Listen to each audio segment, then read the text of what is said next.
आज की इस वीडियो में चैप्टर नंबर जो हमारा 10 है व्रत, उसको हम शुरू करेंगे। ठीक, तो व्रत तो आपने कक्षा 9 में भी पढ़ा होगा और 8 में भी पढ़ा होगा। व्रत से आप अच्छी तरीके से परिचित होंगे। ठीक, व्रत तो होता क्या है, इसको इंग्लिश में बोलते हैं सर्किल। ठीक, तो 9th में जो हमने पढ़ा है तो उससे थोड़ा आगे का भी आपको इसमें पढ़ने को मिलेगा। जैसे यहाँ पे व्रत की स्पर्श रेखा क्या होती है उसके बारे में पढ़ोगे। ठीक, और स्पर्श रेखा की जो प्रमेय होती हैं, 2 प्रमेय होंगी और बाकी कुछ आगे का होगा सिद्ध करने के लिए। ठीक, जैसे त्रिज्या किसी में हमें निकालनी होगी, किसी में संकेंद्रीय वृत्त दिए होंगे। ठीक, बाकी वगैरह, यानी जो हमने 9th में पढ़ा था उससे थोड़े आगे का हमें कुछ दिया जाएगा। तो पहले हम कुछ 9th का बेसिक जान लेते हैं, जो कि आपको मालूम होगा, एक बार रिवाइज कर लेते हैं, फिर हम इसमें जानेंगे क्या एक्स्ट्रा में पढ़ना है। ठीक, तो वृत्त का केंद्र वगैरह देखो आप सभी जानते होंगे लगभग।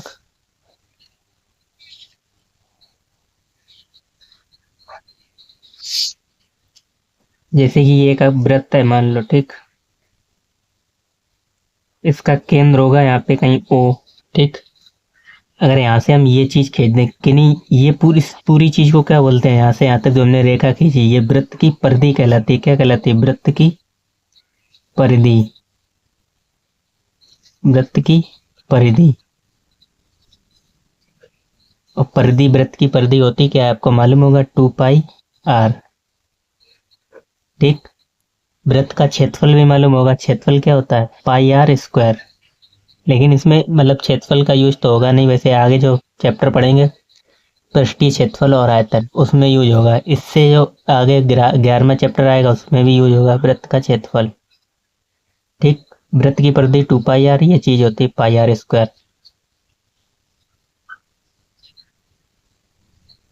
और आपको मालूम है, जब हम यहाँ से यहाँ तक कोई ऐसी खींच देंगे, केंद्र से एक पॉइंट खींचो यहाँ से यहाँ तक, तो ये चीज क्या कहलाती है? त्रिज्या कहलाती है। उसको हम r से डिनोट करते हैं, यानी यहाँ से यहाँ तक की दूरी त्रिज्या। ये भी सभी को मालूम होगी।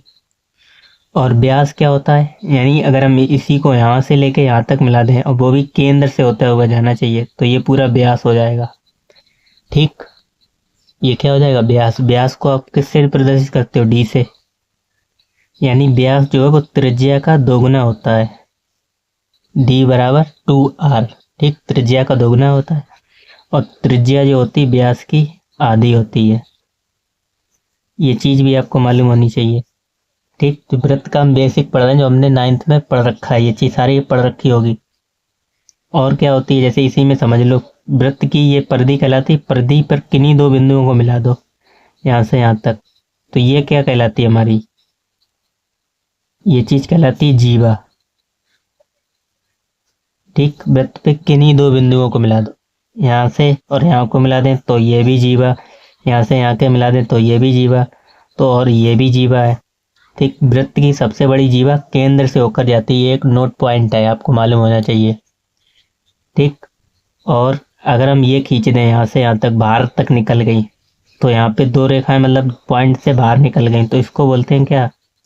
छेदक रेखा। छेदक रेखा। ठीक, वृत्त की परिधि मालूम हो गई, छेदक रेखा मालूम हो गई, त्रिज्या भी मालूम है आपको, और छेदक रेखा भी पता चल गई। ठीक, अब देखो, अब जो हम इस क्लास में पढ़ेंगे, यानी 10th क्लास में हमारा क्या है, सिर्फ स्पर्श रेखा ज्यादा आई हुई है। जैसे यहाँ पे हमने कोई बिंदु ले लिया, ये एक सर्किल है जिसका केंद्र O है। यहाँ पे कोई बिंदु ले लो, यहाँ पे वृत्त पे, और यहाँ से अगर आप स्पर्श रेखा खींचोगे, इसी बिंदु पे टच करनी चाहिए। एक ऐसी रेखा खींचो कि इसी बिंदु पे टच करे, सिर्फ इसी बिंदु से छूती हुई जाए। ठीक, तो इसको हम बोलते हैं क्या? स्पर्श रेखा। ठीक, और इस बिंदु को क्या बोलते हैं? स्पर्श बिंदु। और यहाँ से जो रेखा जा रही, ये क्या कहलाएगी? स्पर्श रेखा। स्पर्श रेखा। ठीक, इतना ही हमारा मतलब 10th में ज्यादा आया है। ठीक, स्पर्श रेखा वाला कॉन्सेप्ट। ठीक, और आपको ये भी मालूम होना चाहिए, अगर इस बिंदु से यहाँ से केंद्र पर एक आप लंब डालोगे तो वो हमेशा स्पर्श रेखा के साथ 90 डिग्री का कोण बनाता है। कितने का? 90 डिग्री का। ठीक, हमेशा 90 डिग्री होगा। ठीक, अच्छा, एक वृत्त पर अधिकतम आप कितनी स्पर्श रेखाएं खींच सकते हो, एक वृत्त पर अधिकतम कितनी स्पर्श रेखाएं खींच सकते हो। तो इसका उत्तर होगा आप मतलब कई खींच सकते हो। जैसे कि इसी वृत्त के ले लो, एक हमने पॉइंट यहाँ पे ले लिया, इसके तो कई पॉइंट हो गए, 1 2 3, यहाँ पे भी निरे हो जाएंगे। यहाँ पे ले लो, यहाँ पे कहीं गिन सकते हो कि यहाँ इतने होंगे, 10 होंगे, 20 होंगे, अनंत होंगे। ठीक, तो अगर आपसे पूछा जाए एक वृत्त पर हम कितनी स्पर्श रेखाएं खींच सकते हैं, तो आप कहोगे अनंत खींच सकते हैं। जैसे यहाँ पे हमने ये पॉइंट लिया, यहाँ से भी एक टच करते हुए खींच सकते हो सीधी, और यहाँ पे लिया तो यहाँ से भी हम खींच सकते हैं, यहाँ से भी खींच सकते हो, यानी अनंत खींच सकते हैं, कोई गिनती नहीं है। ठीक, अगर पूछा जाए तो कि एक वृत्त पर कितनी स्पर्श रेखाएं खींची जा सकती हैं, तो लिखोगे अनंत। ठीक, अच्छा ये पूछा जाए कि एक वृत्त पर 2 समांतर स्पर्श रेखाएं, यानी कितनी समांतर स्पर्श रेखाएं खींची जा सकती हैं। समांतर रेखा से तो आप परिचित होंगे, 9th में ही पढ़ा हुआ। 2 रेखाएं ऐसी जिनकी हर एक पॉइंट पे दूरी सेम हो, यहाँ से यहाँ से यहाँ से। जैसे पटरी जो होती है रेल की, वो हमारी समांतर होती है, उसकी बीच की दूरी हम नापोगे कि किसी भी पॉइंट पे हमेशा सेम ही मिलेगी। ठीक, तो ये समांतर रेखाएं हैं। ऐसे ही एक वृत्त पर 2 कितनी समांतर रेखाएं खींची जा सकती हैं, अधिकतम कितनी समांतर रेखाएं खींची जा सकती हैं। ठीक, एक वृत्त पर 2 स्पर्श रेखाएं खींच सकते हैं। ठीक, उसी की स्पर्श रेखा, जैसे यहाँ पे ये है, अगर एक स्पर्श रेखा खींच दी है तो इसी के समांतर थेम इधर होगी। ठीक, इसी बिंदु पे, तो ये दोनों कैसी कहलाएंगे, वृत्त की समांतर स्पर्श रेखा है। ठीक, तो अब आ जाओ प्रश्नावली 10.1 पे। जो भी एक्स्ट्रा अगर आपको हमें लगता होगा कि यहाँ नहीं आता, वो हम आपको समझाते चलेंगे। ठीक, और बाकी आप बुक से भी उठा के देख सकते हो, बुक में भी समझाया गया है। ये क्या हमारी PQ एक स्पर्श रेखा है जो वृत्त को A बिंदु पर स्पर्श कर रही है। ठीक, अब देखो प्रश्नावली 10.1 पे, कुछ नहीं है, प्रश्नावली बहुत ही इजी है, और मतलब ये हो सकता है वो विकल्पीय में आ जाए। वैसे फिलिंदा ब्लैंक्स तो ज़्यादा कभी तक तो आए नहीं है, तो विकल्पीय जो हमारे 25 पूछे जा सकते हैं, उसी में से किसी एक को फिलिंदा ब्लैंक्स को बहुविकल्पीय ही बना दिया जाएगा। करे एक वृत्त की कितनी स्पर्श रेखाएं हो सकती हैं, एक वृत्त की कितनी स्पर्श रेखाएं हो सकती हैं, तो हमने अभी आपको समझाया था। इससे एक वृत्त पर आप कितनी रेखाएं खींच सकते हो, अपरिमित रूप से अनेक, यानी अनंत लिख दोगे। कितनी स्पर्श रेखाएं हो सकती हैं, अनंत। ठीक, पहले का उत्तर क्या हो जाएगा, अनंत। अनंत यानी इनफाइनाइट खींच सकते हो, ये अनंत का साइन होता है। दूसरा क्वेश्चन कह रहा है रिक्त स्थानों की पूर्ति कीजिए। पहला कह रहा है किसी वृत्त की स्पर्श रेखा उसे बिंदुओं पर प्रतिच्छेद करती है, यानी किसी वृत्त की स्पर्श रेखा उसे कितने बिंदुओं पर प्रतिच्छेद करती है। जैसे किसी बिंदु की स्पर्श रेखा, किसी वृत्त की स्पर्श रेखा, जैसे ये वृत्त है, इसकी ये स्पर्श रेखा है, वो कितने बिंदुओं पर प्रतिच्छेद करेगी, एक ही बिंदु पर तो टच करेगी। तो यहाँ पे क्या आ जाएगा, एक बिंदु पर प्रतिच्छेद करेगी। पहला, किसी वृत्त की स्पर्श रेखा उसे एक बिंदु पर प्रतिच्छेद करेगी। ठीक, तो पहला दूसरे का पहला हो जाएगा 1। ठीक, दूसरा फिलिंदा ब्लैंक्स पे आ जाओ, कह रहा है वृत्त को 2 बिंदुओं पर प्रतिच्छेद करने वाली रेखा को कहते हैं। यह भी हमने अभी बेसिक में ही समझा दिया। ये एक वृत्त था, 2 बिंदुओं पर प्रतिच्छेद कर रही है ये रेखा, प्रतिच्छेद मतलब छेदती हुई जाए। ठीक, तो ये कैसी क्या कहलाती है, छेदक रेखा। तो दूसरे वाले में क्या आ जाएगा, यहाँ पे छेदक रेखा कहते हैं हम। ठीक, वृत्त को 2 बिंदुओं पर प्रतिच्छेद करने वाली रेखा को छेदक रेखा कहते हैं। ये आप बुक में भी भर सकते हो, जरूरी नहीं आपको कॉपी में नोट करना हो। छेदक रेखा, छेदक रेखा। ठीक, तीसरे पे आ जाओ। तीसरा कह रहा है एक वृत्त की समांतर स्पर्श रेखाएं हो सकती हैं, यानी एक वृत्त की कितनी समांतर स्पर्श रेखाएं हो सकती हैं। ये भी हमने अभी समझा रखा था। एक वृत्त पर 2 ही समांतर स्पर्श रेखा खींच सकते हो आप। इसके समांतर एक यही तो होगी, और इसके समांतर आप कहाँ खींच सकते हो, हमें बता दो।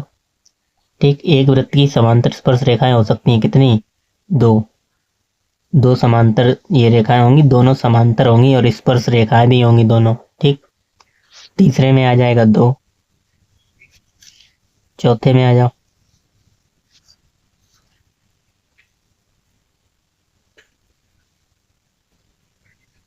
कह रहा है वृत्त तथा उसकी स्पर्श रेखा के उभयनिष्ठ बिंदु को कहते हैं, क्या कहते हैं? वृत्त तथा उसकी स्पर्श रेखा के उभयनिष्ठ बिंदु को। ये वृत्त है तथा स्पर्श रेखा का उभयनिष्ठ बिंदु, इसको हम क्या कहते हैं? स्पर्श बिंदु कहते हैं। क्या कहते हैं? स्पर्श बिंदु। अभी हमने बताया होगा जब हम समझा रहे थे, स्पर्श बिंदु। ठीक, और ये हमारी कहलाती स्पर्श रेखा। हमसे ये कह रहा था एक वृत्त तथा उसकी स्पर्श रेखा, वृत्त तथा स्पर्श रेखा के उभयनिष्ठ बिंदु को क्या कहते हैं? स्पर्श बिंदु कहते हैं। ठीक, तो इसमें आ जाएगा क्या? स्पर्श बिंदु चौथे में, स्पर्श बिंदु। ठीक, अब आ जाओ क्वेश्चन नंबर 3 पे। क्वेश्चन नंबर 3 कह रहा है 5 सेंटीमीटर त्रिज्या वाले वृत्त के बिंदु P पर स्पर्श रेखा PQ, केंद्र O से जाने वाली एक रेखा से बिंदु Q इस प्रकार मिलती है कि OQ बराबर 12 सेंटीमीटर। तो PQ की लंबाई हमसे पूछी गई है। अब ये आपको मतलब इम्पोर्टेंट लगा लेना, क्योंकि ये बहुविकल्पीय है और एनसीईआरटी का कई बार ये पूछा गया है। ठीक, अब हमें 4 ऑप्शन दिए हैं, देखो क्या करना है। हमें क्या दे रखा है? कह रहा है 5 सेंटीमीटर त्रिज्या वाले वृत्त के बिंदु P पर स्पर्श रेखा। क्वेश्चन नंबर 3 है। ठीक, कह रहा है एक वृत्त है, इसकी त्रिज्या में दे रखी है कितनी? 5 सेंटीमीटर, यानी केंद्र ये रहा होगा, एकदम सेंटर में बनाएंगे केंद्र, यहां से यहां तक यही त्रिज्या कहलाती है। त्रिज्या कितनी दे रखी थी? 5 सेंटीमीटर। 5 सेंटीमीटर त्रिज्या वाले एक वृत्त के बिंदु P पर, तो वृत्त का एक बिंदु ये हो जाएगा P पर स्पर्श रेखा। स्पर्श रेखा आप इससे खींचोगे ऐसे। ठीक, ये स्पर्श रेखा हो गई, और ये यहां से यहां तक हमें कितनी मालूम है? 5 सेंटीमीटर। ठीक, फिर आगे आ जाओ। बिंदु B पर स्पर्श रेखा PQ, तो P और Q यहाँ पे होगा, PQ स्पर्श रेखा PQ, केंद्र O से जाने वाली एक रेखा बिंदु Q पर इस प्रकार मिलती है। केंद्र O से जाने वाली एक रेखा बिंदु Q पर इस प्रकार मिलती है कि OQ बराबर, केंद्र O है, OQ बराबर कितनी रखी है? 12 सेंटीमीटर। ये मालूम है तिरछी वाली, 12 सेंटीमीटर। ठीक, फिर करा PQ की लंबाई, PQ यानी ये नीचे वाली पूछी गई है, PQ। ठीक, तो इसको आप आसानी से सॉल्व कर सकते हो। हमें मालूम है पाइथागोरस प्रमेय लगा सकते हैं, और हमने ये भी बताया वृत्त पर ये स्पर्श रेखा और त्रिज्या के बीच जो कोण बनता है वो 90 डिग्री बनता है। अब OPQ एक समकोण त्रिभुज बनना है, और समकोण त्रिभुज में पाइथागोरस प्रमेय लगा देंगे। ठीक, तो ये वाली निकल आई, हमें नीचे वाली पूछी गई PQ सॉरी। ठीक, तो PQ का लंबाई है, तो त्रिभुज OPQ में पाइथागोरस प्रमेय से लिख लेंगे। पाइथागोरस प्रमेय से क्या होगा? OQ का स्क्वायर बराबर, यानी कर्ण का स्क्वायर बराबर होता है आधार का स्क्वायर प्लस लंब का स्क्वायर। तो आधार क्या है? PQ, और OP लंब है, OP का स्क्वायर। ठीक, और OQ तो हमें मालूम है कितनी? OQ 12, और PQ तो हमें पूछी ही गई है, PQ कितनी होगी? प्लस OP को, OP कितनी मालूम है? 5, तो 5 का स्क्वायर होता है 25, और 12 का स्क्वायर 144। ठीक, 5 का स्क्वायर 25, 25 को इधर ले जाओगे माइनस के हो जाएंगे, इसी में से डायरेक्ट करे दे रहे हैं, माइनस के 25 बराबर PQ का स्क्वायर। ठीक, तो 144 में से अगर 25 घटाओगे कितने बचेंगे? 14 में से 5 गए 9, 169 बचेंगे। ठीक, और PQ स्क्वायर हटाओगे तो रूट लग जाएगा, और ये किसका वर्ग होता है? 13 का। तो हमसे यही तो पूछे कि PQ का मान ज्ञात कीजिए, 13 सेंटीमीटर आ जाएगी PQ। बी वाला सही हो जाएगा। ठीक, आप ऐसे भी याद रख सकते हो, 5, 12 और 13 एक पाइथागोरियन ट्रिपलेट्स बोलते हैं इसको, यानी ये हमेशा 90 डिग्री जो हमारा समकोण त्रिभुज होगा उसी में होगी। अगर दो भुजाएं में मालूम है, एक 5 है एक 12 है, तो तीसरी 13 होगी। ऐसे ही हमें ये मालूम है 12 और 13, अगर वो 90 डिग्री बन रहा है तो तीसरी क्या होगी 5। कोई दो भुजाएं मालूम होगी, ये चीज़ आप याद रखो, तो आपको डिटेल सॉल्व करने की ज़रूरत नहीं पड़ेगी अगर ऑप्शन में आ जाता है। इससे में ये फ़ायदा है। 5 12 13 एक क्या होता है, पाइथागोरियन ट्रिपलेट बोलते हैं, ट्रिपलेट्स। ठीक, आप जब हायर मैथमेटिक्स में जाओगे, यानी अगर कुछ कंपटीशन एग्ज़ाम दोगे उसमें पढ़ोगे ये चीज़। पुलिस का एग्ज़ाम है, रेलवे का है, ठीक, एसएससी का है, इस तरीके का अगर एग्ज़ाम दोगे उसमें चीज़ पढ़ने को मिलेगी। और ऐसे क्वेश्चन उसमें भी आते हैं, ज़रूरी नहीं ये 10th क्लास का ही सब्जेक्ट है। आपको ये अगर एग्ज़ाम में तैयारी करोगे तो आप देखोगे इसी प्रकार के सर क्वेश्चन वहीं देखने को मिलेंगे।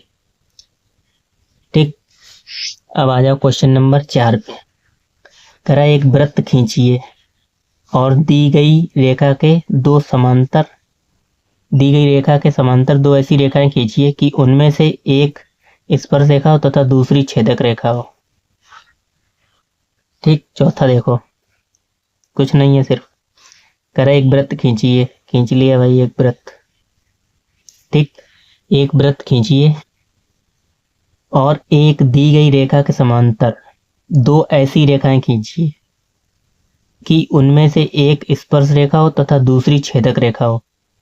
ठीक, एक दी गई रेखा के समांतर। ठीक, मान लेते हैं हमें दी गई रेखा के समांतर एक ये है। ठीक, इसी के समांतर हमें एक स्पर्श रेखा खींचनी है और एक क्या खींचनी है, एक स्पर्श रेखा खींचिए, एक स्पर्श रेखा तथा दूसरी छेदक रेखा हो, इसी के समांतर खींचनी। तो छेदक रेखा आप ऐसे खींच सकते हो, मतलब जो वृत्त के बाहर निकल जाए, लेकिन ये डिस्टेंस सेम रहेगी, जरूरी नहीं इधर दूरी हमारी थोड़ी बढ़ गई है, ये एकदम सीधी जाएगी यार, एक पॉइंट पे दूरी सेम रहेगी। तो ये क्या हो जाएगी, छेदक रेखा इसी के समांतर। और स्पर्श रेखा चाहे आप नीचे खींच सकते हो चाहे ऊपर खींच सकते हो, मतलब एक पॉइंट पे टच करनी चाहिए कहीं पे भी, और ऐसे ही नहीं खींच सकते फिर समांतर कहाँ रहेगी, लंबवत हो जाएगी। तो हम नीचे खींचे दे रहे हैं। ठीक, तो ये स्पर्श रेखा हो गई और ये छेदक रेखा हो गई, एक दी हुई रेखा के समांतर। ठीक, बस इतना ही करना था, एक दो के छेदक रेखा और स्पर्श रेखा, स्पर्श रेखा, बस हो गया। तो प्रश्नावली जो हमारी 10.2 है उसको हम नेक्स्ट वीडियो में सॉल्व करेंगे। समझ में आया तो वीडियो को लाइक, अपना कमेंट जरूर करना कैसी लगी वीडियो, समझ में आया या नहीं आया। बाकी मिलते हैं प्रश्नावली 10.2 में। धन्यवाद।